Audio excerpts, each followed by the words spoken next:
도널드 트럼프 대통령의 복귀와 함께 그의 경제 정책이 다시 시장의 중심으로 떠오르고 있습니다. 특히 관세를 통한 무역 재조정이라는 트럼프의 정책 기조는 단순한 무역 이슈를 넘어 연방준비제도의 금리 정책과 충돌 양상을 보이고 있습니다. 트럼프 행정부는 미국이 오랜 기간 불공정한 무역의 피해자였다는 인식 아래 관세를 통해 글로벌 공급망을 재편하겠다는 입장을 고수하고 있습니다. 하지만 이는 글로벌 공급망의 불안정화를 초래하며 인플레이션과 경기 둔화라는 이중 리스크를 불러올 수 있습니다. 이에 대해 연준 내부에서도 금리 인하를 둘러싸고 입장이 갈리고 있으며 시장의 기대 역시 점차 보류 혹은 재조정되고 있는 상황입니다. 트럼프의 관세 정책은 단기적으로는 정치적 효과를 낼 수 있지만 중장기적으로는 경제 전반의 불확실성을 키우는 요인으로 작용할 수 있습니다. 이제 시장의 시선은 하나의 지표에 집중되고 있습니다. 바로 4월 4일 발표될 미국의 실업률입니다. 현재 소비자 심리는 12년 만에 최저 수준으로 떨어졌고 공급망은 불안정하며 GDP 성장률도 둔화 조짐을 보이고 있습니다. 이러한 상황에서 고용 지표마저 나빠진다면 월스트리트가 가장 우려하는 스태그플레이션이 현실화될 수 있다는 불안감이 커지고 있습니다. 이번 영상에서는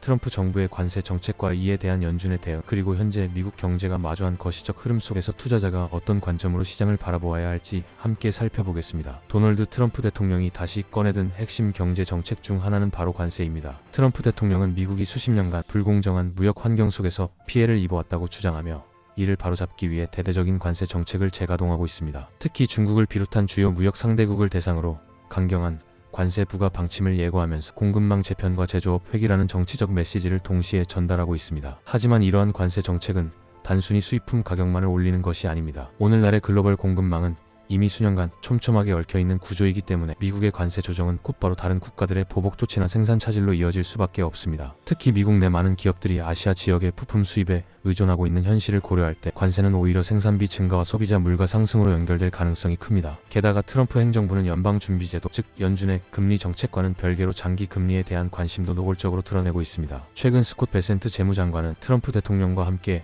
단기 금리보다는 10년물 국채 금리 하락에 집중하고 있다고 밝혔습니다. 이는 연준의 독립적인 통화 정책과는 다른 방향의 접근으로 정부 차원에서 장기 금리를 인위적으로 낮추려는 의도로 해석되고 있습니다. 그러나 이러한 행정부의 접근 방식이 실제 시장에서 통할지는 미지수입니다. 대규모 재정 지출, 무역 갈등, 그리고 여전히 높은 인플레이션 수준 등이 맞물리며 미국의 장기 국채 금리는 하락하기는커녕 오히려 상승 압력을 받고 있기 때문입니다. 블룸버그 등 주요 외신들은 행정부의 기대와 시장의 현실 사이에 괴리가 존재한다고 지적하고 있으며 정부가 바라는 방식대로 금리가 움직이기는 쉽지 않을 것이라는 전망이 지배적입니다. 결과적으로 트럼프 대통령의 관세 정책은 정치적 지지층을 겨냥한 전략일 수는 있겠지만 실제 경제 전반에 미치는 영향은 결코 가볍지 않습니다. 공급망 혼란, 인플레이션 재자극, 국제 무역 갈등의 확대라는 3중의 리스크가 동시에 미국 경제를 압박할 수 있으며 이는 향후 연준의 금리 결정에도 중대한 변수로 작용할 것입니다. 트럼프 대통령의 관세 정책이 본격화되자 연방준비제도 내부에서는 이에 대한 우려와 경고의 목소리가 점차 높아지고 있습니다. 관세가 단순한 일시적 가격 상승이 아니라 구조적인 인플레이션 요인으로 작용할 수 있다는 점에서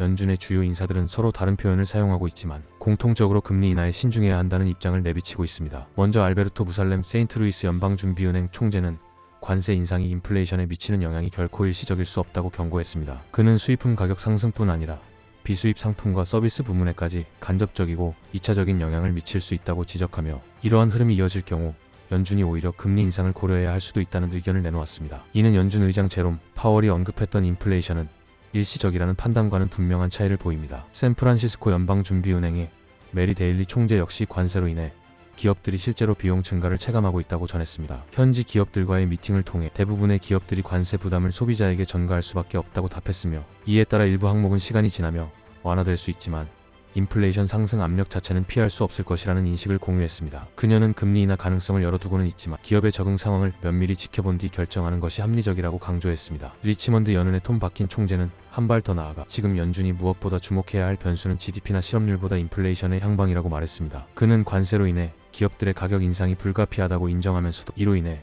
소비자 부담이 커지고 전체적인 소비 위축으로 이어질 수 있다는 점에 회의적인 시각을 보였습니다. 바킨 총재는 아직 금리 인하를 논할 시점은 아니라며 당분간 관망의 자세를 유지해야 한다고 언급했습니다. 애틀랜타 연은의 라파엘 보스틱 총재는 연준 내 대표적인 매파 인사답게 올해 금리 인하가 단 한 차례에 그칠 것으로 전망했습니다. 그는 트럼프 대통령의 잦은 정책 변경이 경제 예측을 매우 어렵게 만들고 있다며 관세 정책이 추가로 확대될 경우 인플레이션 리스크는 물론 투자 위축과 고용 둔화로 이어질 수 있다고 경고했습니다. 특히 그는 인플레이션이 매우 울퉁불퉁하다며 연준이 목표로 하는 2% 물가 안정 수준에 도달하는 데 더 오랜 시간이 걸릴 것으로 내다봤습니다. 이처럼 연준 내부의 주요 인사들은 각자의 시각에서 트럼프의 관세 정책이 가져올 경제적 파장을 분석하고 있으며 공통적으로 정책의 불확실성이 연준의 판단을 더욱 어렵게 만들고 있다는 점을 강조하고 있습니다. 금리를 쉽게 낮출 수 있는 환경이 아니며 되려 상황에 따라 금리를 더 오래 높은 수준으로 유지해야 할 가능성까지 염두에 두고 있는 모습입니다. 트럼프 대통령의 관세 정책이 본격화되자 월스트리트는 그 여파가 단순히 물가 상승에 그치지 않고 공급망 혼란과 소비 심리 위축으로 확산될 가능성에 주목하고 있습니다. 특히 코로나19 팬데믹 시기에 겪었던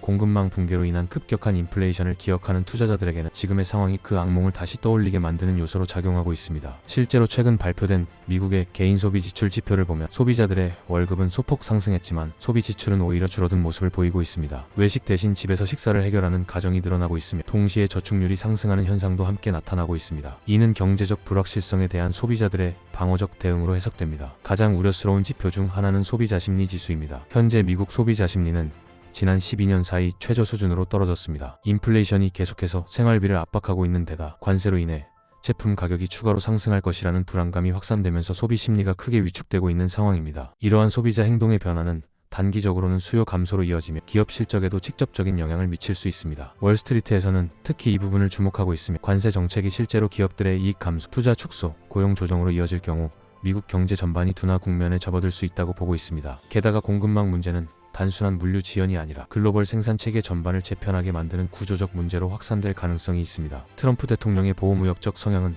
미국 내 생산을 장려하는 동시에 해외 생산에 의존하는 수많은 미국 기업들을 곤경에 빠뜨릴 수 있습니다. 이에 따라 일부 기업들은 제품 가격을 올리거나 생산량을 줄이는 방식으로 대응하고 있으며 이는 다시 소비자 물가 상승과 연결됩니다. 결국 월가가 가장 우려하는 시나리오는 관세로 인한 공급망 교란과 소비자 위축이 맞물려 경제 전체의 활력을 떨어뜨리는 것입니다. 물가는 오르는데 성장률은 둔화되고 여기에 고용마저 흔들리는 상황이 오게 된다면 이는 스태그플레이션으로 이어질 수 있으며 이는 주식시장과 채권시장 모두에 치명적인 타격을 줄 수 있습니다. 현재 미국 경제가 직면한 가장 큰 위협 중 하나는 바로 스태그플레이션, 즉 경기 침체 속 물가 상승입니다. 이는 월스트리트가 가장 꺼리는 시나리오이기도 합니다. 경제가 성장하지 않는데 물가만 오르는 상황은 통화 정책으로 해결하기 매우 까다로운 구조를 갖고 있기 때문입니다. 앞서 언급했듯이 현재 미국은 인플레이션 압력과 함께 GDP 성장 둔화 조짐을 동시에 보이고 있습니다. 여기에 실업률까지 상승하게 된다면 스태그플레이션의 3대 조건이 모두 충족되는 셈입니다. 바로 물가 상승, 성장 둔화, 고용 악화라는 조합입니다. 월스트리트 내부에서는 실제로 이러한 시나리오를 점점 더 현실적인 리스크로 받아들이고 있습니다. 일부 기관에서는 만약 실업률까지 오르게 된다면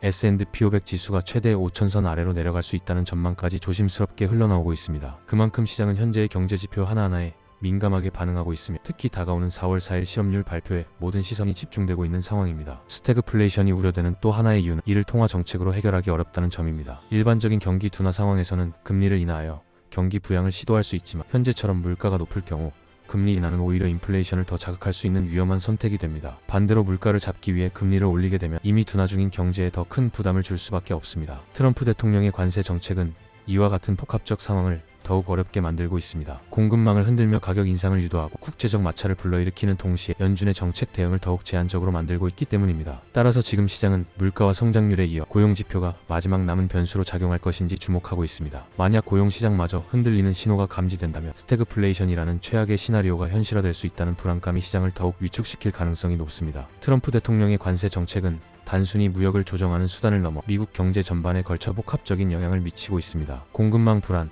인플레이션 자극, 글로벌 무역 갈등의 확대는 물론이고 연방준비제도의 금리 정책 결정에도 상당한 부담을 주고 있습니다. 이러한 상황에서 연준은 금리 인하에 신중한 입장을 보이며 인플레이션이 구조적으로 코착될 가능성을 우려하고 있습니다. 주요 연준 인사들은 서로 다른 표현을 사용하고 있지만 공통적으로는 물가가 충분히 안정되기 전까지는 성급한 정책 전환을 피해야 한다는 점을 강조하고 있습니다. 동시에 소비자 심리는 빠르게 얼어붙고 있으며 소비 패턴은 방어적으로 전환되고 있습니다. 여기에 공급망 혼란이 겹치면서 생산 비용은 오르고 소비 여력은 줄어드는 상황이 펼쳐지고 있습니다. 이처럼 인플레이션이 다시 고개를 들고 경제 성장률이 둔화되는 가운데 고용 지표마저 악화된다면 시장이 가장 두려워하는 스태그플레이션이 현실화될 수 있습니다. 결국 지금 투자자에게 필요한 것은 단기적인 낙관이나 공포가 아니라 냉정한 판단과 시황에 대한 면밀한 관찰입니다. 인플레이션, GDP 성장률, 그리고 고용 지표라는 세 가지 변수는 앞으로 몇 개월간 시장의 방향을 결정짓는 핵심 지표가 될 것입니다. 특히 다가오는 실업률 발표는 향후 연준의 통화 정책뿐 아니라 시장 심리에 결정적인 영향을 줄 수 있습니다. 정책 불확실성과 글로벌 갈등이 겹쳐진 이 시점에서는 공격적인 투자보다는 데이터에 기반한 유연한 대응 전략이 더욱 중요하다고 할 수 있습니다. 영상을 시청해 주셔서 감사합니다. 구독과 좋아요 부탁드립니다.